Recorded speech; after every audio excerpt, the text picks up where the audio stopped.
नमस्कार दोस्तों, विज्ञान की इस कक्षा में आपका स्वागत है। पिछली क्लास में हमने पढ़ा था आहार और पोषण। उसमें देखा था आहार क्या है और पोषण क्या है। आहार को ग्रहण करने की प्रक्रिया को ही हमने क्या कहा था, पोषण कहा था। पोषण में हम क्या करते हैं, पोषक तत्वों को हमारे भोजन में शामिल करते हैं और उसे हमारे शरीर को भोजन के रूप में शरीर तक पहुंचाते हैं। तो इस तरह से हमने उस वीडियो में ये सब देखा था, उनका रिवीजन कर लेते हैं फटाफट। देखो, आहार क्या है। आहार, जो भोजन हम लेते हैं वो आहार है। ठीक है। आहार में क्या होता है, आहार में होते हैं पोषक तत्व। आहार के घटक हमने देखे थे, ऊर्जा वाले घटक, संरचनात्मक घटक। ऊर्जा वाले घटक में कार्बोहाइड्रेट और वसा, संरचनात्मक घटक में प्रोटीन। ऊर्जा जिनसे हमको नहीं मिलती लेकिन वो भोजन में आवश्यक है, जैसे जल, खनिज, लवण, आयरन, कैल्शियम, ये सब क्या होते हैं, बिना ऊर्जा वाले घटक है। आहार का वर्गीकरण हमने किया था कि पोषक तत्वों के आधार पर देखें तो सूक्ष्म पोषक तत्व और स्थूल पोषक तत्व, मैक्रोन्यूट्रिएंट्स एंड माइक्रोन्यूट्रिएंट्स, कार्बनिक और अकार्बनिक पोषक तत्व क्या होते हैं। और पोषक तत्व को आधार पर हमने देख लिया सूक्ष्म और मैक्रोन्यूट्रिएंट्स। पोषक तत्व या पोषण की विधियाँ हमने देखी थी, स्वपोषी पोषण, स्वपोषी पोषण और विषमपोषी पोषण। अगर आपने वो वीडियो नहीं देखा तो आप उसको जाके देख सकते हो, या फिर आपको यहीं से भी रिवाइज कर सकते हो। इस तरह से जैसे हमने अभी पॉइंट देखे सारे, ये हमने उस वीडियो में डिस्कस किया था। अब आगे बढ़ते हैं, भोजन और पोषक तत्व। देखिए, हमने भोजन के घटक देखे कई सारे, कार्बनिक, अकार्बनिक। इस तरह से भोजन के ये जो सारे घटक है, कार्बोहाइड्रेट, वसा, protein, fibre, vitamin, mineral, H2O, ये भोजन के सारे घटक है। हमारे भोजन में इनका समावेश होता है। इनको हमको बारी बारी से पढ़ना है। कार्बोहाइड्रेट, वसा से हमको क्या मिलती है, ऊर्जा मिलती है। प्रोटीन हमारे शरीर को बनाते हैं। फाइबर हमारे भोजन के आवश्यक तत्व हैं, लेकिन ये पोषक तत्व नहीं है। फाइबर का काम है अपचे हुए भोजन को शरीर से बाहर निकालना। विटामिन, मिनरल, H2O, ये भी हमारे भोजन के आवश्यक तत्व हैं। इनका उपयोग भोजन को पचाने में या फिर उपापचय प्रक्रियाओं में इनका उपयोग होता है। तो हम देखते हैं बारी बारी से इनके बारे में। उससे पहले देख लेते हैं विषम पोषी पोषण के प्रकार कितने होते हैं। हमने सजीवों में पोषण देखा। सजीवों में पोषण दो तरह का होता है, स्वपोषी पोषण और विषम पोषी पोषण। अब विषम पोषी पोषण जिसे हेटेरोट्रोपिक बोलते हैं, स्वपोषी को बोलेंगे ऑटोट्रोपिक पोषण। विषम पोषी पोषण कितने तरीके का होता है। अगर आपसे पूछा जाए कि भाई जंतुओं में पोषण कितने तरीके का होता है, तो आपको बताना है 3 तरीके का होता है। प्राणी संपोषण, या उसको बोलते हैं होलोजोइक पोषण। दूसरा होता है परजीवी पोषण, उसको बोलते हैं पैरासाइट। दूसरा होता है मृतोपजीवी या सेप्रोसाइट। इस तरह से 3 तरह का पोषण होता है। प्राणी सम में क्या होता है, भोजन को समग्र रूप से लिया जाता है और उसके बाद उसकी भोजन कुछ प्रक्रियाओं में गुजरता है, उसको बोलते हैं प्राणी सम पोषण। परजीवी पोषण में क्या होता है, आपने जोंक का नाम सुना होगा, सीधा क्या करती है, जानवरों से रक्त को चूसती है। इस तरह से वो सीधा भोजन प्राप्त कर लेती है। मृतोपजीवियों में क्या होता है, मृतोपजीवियों में सड़े गले पदार्थों से भोजन को ग्रहण किया जाता है। अब प्राणी संपोषण में भोजन के लेने के तरीके के आधार पर उनको अलग तरह से बांटा गया है। हर्बीवोरस, जिनको कहते हैं शाकाहारी, जो केवल पेड़ पौधों से प्राप्त भोजन करते हैं उनको बोलते हैं शाकाहारी। जो मांस आदि खाते हैं उनको बोलते हैं मांसाहारी। कुछ जंतु मांस खाते हैं उनको बोलते हैं मांसाहारी। और जो दोनों होते हैं, जो पेड़ पौधों से प्राप्त भोजन भी करते हैं और मांस भी खाते हैं, उनको बोलते हैं सर्वाहारी या फिर ओमनिवोरस। Herbivorous, carnivorous, omnivorous. तो अगर मैं आपसे पूछूं सजीवों में पोषण की कितनी विधियां, तो 2 विधियां हैं। कौन कौन सी, स्वपोषी पोषण और विषम पोषी पोषण। मैं आपसे पूछूं जंतुओं में पोषण की कितनी विधियां, तब आपको बतानी होगी 3 विधियां। कौन कौन सी, होलोजोइक पोषण, जिसको प्राणी संपोषण बोलते हैं। दूसरी है परजीवी पोषण और तीसरा है मृतोपजीवी पोषण। अब ये मृतोपजीवी क्या होता है ये देख लेते हैं। देखो, R.H. विटेकर ने सजीवों को 5 जगत में बांटा है। 5 जगत अवधारणा आपने पढ़ी होगी पहले छोटी कक्षा में। उसके आधार पर सारे सजीवों को 5 जगत में बांटा गया है। पहला प्लांट है ना, पादप जगत में सारे पेड़ पौधे शामिल किया जाता है। जंतु जगत या एनिमल किंगडम में सारे जंतुओं को शामिल किया जाता है। तीसरा है प्रोटिस्टा, इसमें क्या होता है, सारे यूकैरियोट एक कोशिका जीवों को शामिल किया जाता है। मोनेरा में वायरस, बैक्टीरिया को शामिल किया जाता है। और फंगाई में मृतोपजीवी या मृतजीवी को शामिल किया जाता है। ये क्या करते हैं, सड़े गले कार्बनिक पदार्थों से भोजन प्राप्त करते हैं। तो कवक क्या होते हैं, मृतोपजीवी होते हैं, है ना। ये क्या करते हैं, सड़े गले कार्बनिक पदार्थों से भोजन प्राप्त करते हैं। बाकी जंतु, प्रोटिस्टा और मोनेरा, ये किस तरह का भोजन होता है, इनमें विषमपोषी पोषण होता है। और पादप में क्या होता है, स्वपोषी पोषण होता है। प्रोटिस्टा में क्या होता है, प्रोटिस्टा में अमीबा, पैरामीशियम, यूग्लिना, एक कोशिकीय यूकेरियोट को शामिल किया जाता है। इनमें भी भोजन का प्रकार कैसा होता है, होलोजोइक पोषण होता है, विषमपोषी पोषण होता है। हम आगे देखेंगे एनसीईआरटी में अमीबा और पैरामीशियम के पोषण की विधि को लिखा हुआ है। तो इनमें पोषण की विधि क्या है, होलोजोइक पोषण, आपको ये ध्यान रखनी है।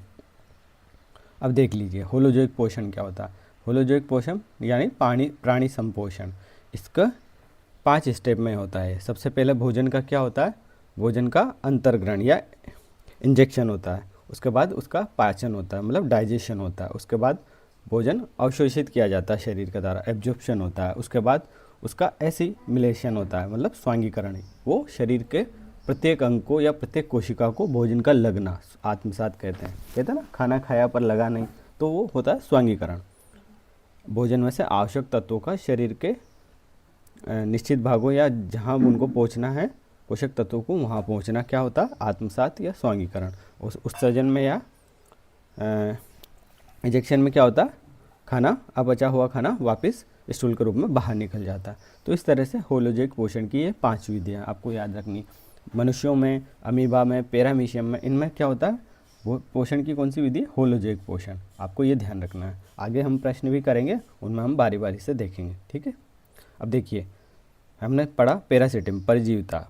इस पोषण की विधि में एक को फायदा होता है, दूसरे को नुकसान होता है। जो क्या करती है, जानवरों से रक्त चूसती है, तो जानवरों को क्या होता है, नुकसान होता है, जबकि जो को फायदा होता है। पोषण की इस विधि परजीविता में क्या होता है, एक को फायदा होता है, एक को नुकसान होता है। इस तरह की और भी भोजन को करने की प्रक्रियाएं हैं, जैसे सहभोजिता। सहभोजिता में एक को नुकसान होता है, नहीं, एक को फायदा होता है और दूसरे को नुकसान नहीं होता है। आपको ये ध्यान रखना है, इसमें एक को फायदा होता है, दूसरों को नुकसान नहीं होता है। इसको बोलते हैं कॉमनसलिज्म, है ना, आपको ध्यान रखना है। कॉमनसलिज्म में क्या होता है, एक को फायदा होता है, दूसरों को नुकसान नहीं होता। सहजीविता या सिम्बायोसिस में क्या होता है, दोनों को फायदा होता है, जैसे लाइकेन, कवक मूल इसका उदाहरण है। आपको ध्यान रखना, लाइकेन क्या होता है, कवक और शैवाल का संबंध होता है। कवक क्या करता है, शैवाल को खनिज, लवण और पानी प्रोवाइड करता है। शैवाल क्या करता है, भोजन बनाता है, क्योंकि शैवाल में क्या होता है, क्लोरोफिल होता है। इस तरह से ये कुछ सहजीव संबंध है जीवों के, जो आपस में रहकर भोजन ग्रहण करते हैं। अब आगे देखते हैं। तो हमने अभी तक क्या क्या देखा, हमने कुछ संबंध पढ़े, उसके अलावा हमने विषमपोषी पोषण की विधियाँ पढ़ी। कितनी होती है विषमपोषी पोषण की विधियाँ, 3 विधियाँ होती है। कौन कौन सी होती है, होलोजोइक पोषण, होलोजोइक पोषण, उसके बाद पैरासाइटिक पोषण, और उसके बाद मृतोपजीवी या सेप्रोफाइटिक पोषण। आपको ध्यान रखना है, ये 3 विधियां हैं जंतुओं में पोषण की। अब देख लीजिए, हम भोजन के घटकों को बारी बारी से बहुत अच्छे से एक साथ डिस्कस करते हैं। देखिए प्रोटीन, कार्बोहाइड्रेट, वसा से बहुत अच्छे प्रश्न आते हैं सभी एग्जामों में। और ये क्या होते हैं, इनका कॉम्बिनेशन क्या होता है, ये इनका यूनिट क्या है, ये क्या होते हैं, इसके बारे में अब फटाफट से देखते हैं। देखिए कार्बोहाइड्रेट, वसा और प्रोटीन क्या है, ये हमारे भोजन के आवश्यक घटक हैं, बहुत आवश्यक है। अगर भोजन में इनकी मात्रा नहीं रहेगी तो हम क्या हो जाएंगे, किसके शिकार हो जाएंगे, हम कुपोषण के शिकार हो जाएंगे। हमारे भोजन के ये बहुत आवश्यक घटक है। प्रोटीन क्या करता है, हमारे शरीर को बनाता है। कार्बोहाइड्रेट क्या करता है, हमारे ऊर्जा का स्रोत है। वसा क्या है, हमारे ऊर्जा का स्रोत है। तो हम देखते हैं कार्बोहाइड्रेट क्या होता है, वसा क्या होता है और प्रोटीन क्या होता है। तीनों को एक साथ देखेंगे ताकि आपके कन्फ्यूजन नहीं हो। देख लीजिए, कार्बोहाइड्रेट किसका बना होता है, कार्बन, हाइड्रोजन और ऑक्सीजन का बना होता है। किसका बना होता है, कार्बन, हाइड्रोजन और ऑक्सीजन का बना होता है। जबकि वसा किसका बना होता है, वसा भी कार्बन, हाइड्रोजन और ऑक्सीजन का ही बना होता है। लेकिन प्रोटीन में कार्बन, हाइड्रोजन, ऑक्सीजन के साथ नाइट्रोजन भी होता है। नाइट्रोजन आवश्यक तत्व है प्रोटीन का। उसके अलावा फास्फोरस, सल्फर भी होते हैं। तो आपको ये भी ध्यान रखना है। कार्बोहाइड्रेट की एकल इकाई क्या है, एक यूनिट क्या है। कार्बोहाइड्रेट का जो बेसिक यूनिट होता है उसको सैकराइड बोलते हैं, यानी शर्करा। कार्बोहाइड्रेट क्या होते हैं? शर्कराएँ होती हैं। हमारे घर में जो शक्कर हम काम में लेते हैं वो क्या है? कार्बोहाइड्रेट है। फलों से हमें क्या मिलता है? कार्बोहाइड्रेट मिलता है। आलू से, अनाजों से हमें क्या मिलता है? कार्बोहाइड्रेट मिलता है। तो इनका एकल इकाई क्या है? ग्लूकोज। कार्बोहाइड्रेट कई ग्लूकोज के अणुओं से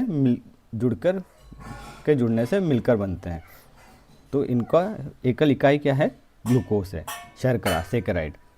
वसा का क्या? वसा बनते हैं वसीय अम्लों के जुड़ने से। वसीय अम्ल और ग्लिसरॉल का एक अणु जुड़ता है तो कौन बनते हैं? फैटी एसिड बनते हैं। वसीय अम्ल वसा बनते हैं। फैटी एसिड के 3 अणु मिलेंगे और ग्लिसरॉल का 1 अणु मिलेगा जब बनेगा वसा का 1 अणु। और प्रोटीन क्या होते हैं? प्रोटीन किसके बने होते हैं? अमीनो अम्लों के बने होते हैं। अमीनो अम्ल आपस में मिलकर क्या बनाते हैं? प्रोटीन बनाते हैं। अब कितना अमीनो अम्ल मिलेंगे? जब एक प्रोटीन का अणु बनेगा तो 20 अमीनो एसिड आवश्यक होते हैं। उसके लिए 20 अमीनो अम्ल के जुड़ने से एक प्रोटीन का निर्माण होता है। अब ये कैसे जुड़ेंगे? इनके मध्य बीच में कौन सा बंध पाया जाएगा? ये सभी परीक्षाओं में पूछा जाता है। तो क्या होता है? इनमें होता है पेप्टाइड बॉन्ड। क्या होता है? Peptide bond. जबकि वसा में क्या होता है? वसा के अणु वसीय अम्ल आपस में किससे जुड़ते हैं? एस्टर बॉन्ड से। एस्टर बंध है ना, आपको ध्यान रखना। ऐसे ही कार्बोहाइड्रेट जब ग्लूकोज आपस में किससे जुड़ेंगे? बहुत सारे ग्लूकोज का अणु मिलकर क्या बनते हैं? कार्बोहाइड्रेट बनते हैं। तो एकल इकाई ग्लूकोज की आपस में कैसे जुड़ेगी? ग्लाइकोसाइडिक बंध से। किससे जुड़ेगी? ग्लाइकोसाइडिक बंध से। तो आपको क्या याद रखना? कार्बोहाइड्रेट में क्या पाया जाता है? ग्लाइकोसाइडिक बंध। वसा में क्या पाया जाता है? एस्टर बंध। प्रोटीन में क्या पाया जाता है? पेप्टाइड बंध। कार्बोहाइड्रेट की एकल इकाई क्या है? ग्लूकोज, शर्करा या सेकेराइड। वसा की वसीय अम्ल, प्रोटीन की अमीनो अम्ल। और इनका कॉम्बिनेशन आ जाता है कि आपसे पूछ लेंगे कि प्रोटीन बना होता है, कार्बन होता है प्रोटीन में, हाइड्रोजन भी होता है, ऑक्सीजन भी होता है, नाइट्रोजन भी होता है, फास्फोरस भी होता है, सल्फर भी होता है। इनमें क्या नहीं होगा? इस तरह से सभी होते हैं प्रोटीन में। तो आपको ध्यान रखना है। जबकि कार्बोहाइड्रेट और वसा में क्या होता है? कार्बन, हाइड्रोजन और ऑक्सीजन ही होते हैं। अब देखिए कार्बोहाइड्रेट क्या करते हैं? हमें देते हैं ऊर्जा। तो 1 ग्राम कार्बोहाइड्रेट से हमें कितनी ऊर्जा मिलती है? 4 कैलोरी ऊर्जा मिलती है। जबकि वसा से 9 कैलोरी ऊर्जा मिलती है। प्रोटीन भी हमें ऊर्जा देते हैं। 1 ग्राम प्रोटीन से हमको लगभग 4 कैलोरी ऊर्जा मिलती है। लेकिन प्रोटीन का काम आगे भी है। ऊर्जा देने के अलावा ये शरीर का निर्माण भी करते हैं। कैसे करते हैं? आपने देखा होगा कोशिका के अंदर क्या होता है? केंद्रक होता है। केंद्रक किसका बना होता है? न्यूक्लिक एसिड का होता है। न्यूक्लिक एसिड में क्या होते हैं? प्रोटीन ही होते हैं। प्रोटीन क्या है? एसिड ही तो है, अमीनो अम्लों से ही तो बनते हैं। तो इस तरह से कोशिका झिल्ली भी प्रोटीन की बनी होती है। डीएनए, आरएनए ये सब क्या है? Deoxy nucleic acid, ribose nucleic acid, ये सब किसके बने होते हैं? प्रोटीन के बने होते हैं। और डीएनए, आरएनए हमारे शरीर की आनुवंशिक इकाई। इसके बिना सजीवों में आनुवंशिक गुणों का आदान प्रदान नहीं हो सकता। तो कितनी महत्वपूर्ण चीज़ है प्रोटीन। प्रोटीन के बिना हम हमारे शरीर की कल्पना भी नहीं कर सकते। उसके बाद वसा की बात करें तो वसा हमारे शरीर में क्या काम करता है? ऊर्जा का संचय करता है। वसीय उत्तक होते हैं। वसीय उत्तक में वसा का जमाव होता है जो बाद में हमें ऊर्जा प्रदान करता है। एडिपोज टिश्यू होता है, उसमें क्या होता है? वसा का जमाव होता है। तो वसा से हमें 9 कैलोरी मिलती है। इसी तरह से कार्बोहाइड्रेट क्या करता है? हमारे शरीर में भोजन का संचय करता है। पादपों में भोजन का संचय किस रूप में होता है? स्टार्च के रूप में। जंतुओं में ग्लाइकोजन के रूप में। तो स्टार्च और ग्लाइकोजन क्या है? हमारे शरीर के या सजीवों के शरीर के भोजन संग्रहण का यौगिक है। और ये क्या है? ये कार्बोहाइड्रेट है। ठीक है, तो स्टार्च और ग्लाइकोजन क्या है? कार्बोहाइड्रेट है।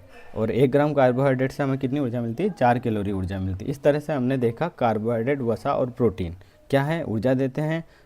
और क्या हमारे शरीर में इनका क्या आवश्यक गुण है? जैसे कार्बोहाइड्रेट भोजन का संचय करते हैं, वसा ऊर्जा के संचय के रूप में वसीय ऊतकों में रहता है, प्रोटीन न्यूक्लिक एसिड कोशिका झिल्ली डीएनए आरएनए में होता है।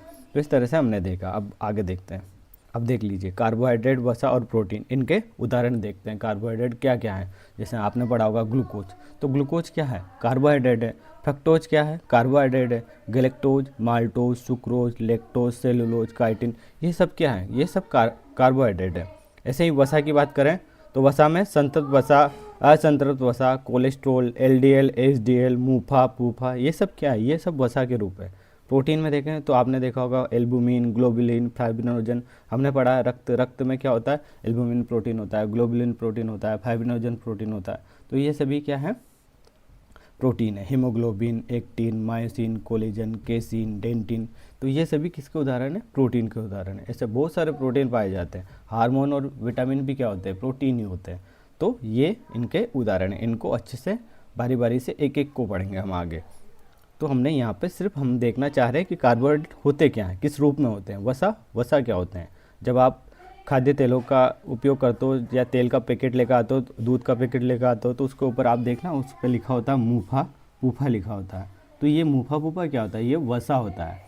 प्रोटीन ये होते हैं। इस तरह से कई सारे प्रोटीन होते हैं हमारे शरीर में। अब देख लेते हैं इनके प्रकार कैसे होते। कार्बोहाइड्रेट के 3 प्रकार होते हैं, मोनोसेकेराइड, ओलिगोसेकेराइड और पॉलीसेकेराइड। वसा के 2 प्रकार होते हैं, संतृप्त वसा, असंतृप्त वसा। प्रोटीन में क्या होता है? Amino acid. तो अमीनो एसिड भी 2 तरह के होते हैं, नॉन इसेंशियल और इसेंशियल अमीनो एसिड। अब देख लीजिए मोनोसेकेराइड में क्या होते हैं? मोनोसेकेराइड में 3 से लेकर 7 कार्बन वाले अणु होते हैं, जैसे 3 वाले ट्राइओज, 4 वाले टेट्रोज, 5 वाले पेंटोज और हेक्सोज तो बहुत इंपॉर्टेंट है। जैसे ग्लूकोज हम पढ़ते हैं, ग्लूकोज क्या है? एक हेक्सोज शर्करा है, उसमें कार्बन के 6 अणु होते हैं। 7 वाले हेप्टुलोज। इस तरह से हम इनको पढ़ेंगे।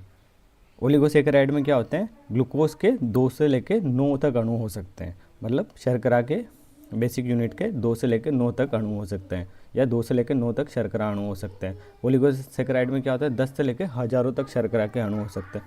तो पॉलीसेकेराइड का कोई भी एक उदाहरण देख लेते हैं, जैसे सेल्यूलोज हमने देखा, सेल्यूलोज देखा, स्टार्च देखा, ग्लाइकोजन होता है। स्टार्च क्या है? ग्लाइकोजन। तो ये सब क्या है? ये सब पॉलीसेकेराइड है। संतृप्त और असंतृप्त वसा की बात करें तो संतृप्त वसा क्या होता है? घी। हम खाते हैं घी। घी क्या होता है? ठोस होता है। तो संतृप्त वसा कमरे के तापमान पे क्या होती है? ठोस होती है। असंतृप्त वसा बात करें तेल, तो तेल क्या है? असंतृप्त वसा है। ये क्या होता है? कमरे के ताप पर तरल होते हैं। अब इनमें से अच्छा क्या है, बुरा क्या है, ये सब भी हम जानेंगे। संतृप्त वसा क्या होता है?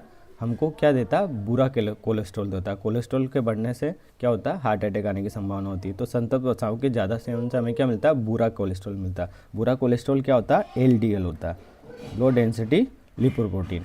असंतृप्त वसा के सेवन से हमें क्या मिलता है? HDL मिलता है, हाई डेंसिटी लिपोप्रोटीन। ये क्या होता है? ये गुड होता है, ये अच्छा होता है, अच्छा कोलेस्ट्रॉल बोलते हैं इसको। ये हमारे हृदय के लिए बहुत अच्छा होता है, इस फायदेमंद होता है।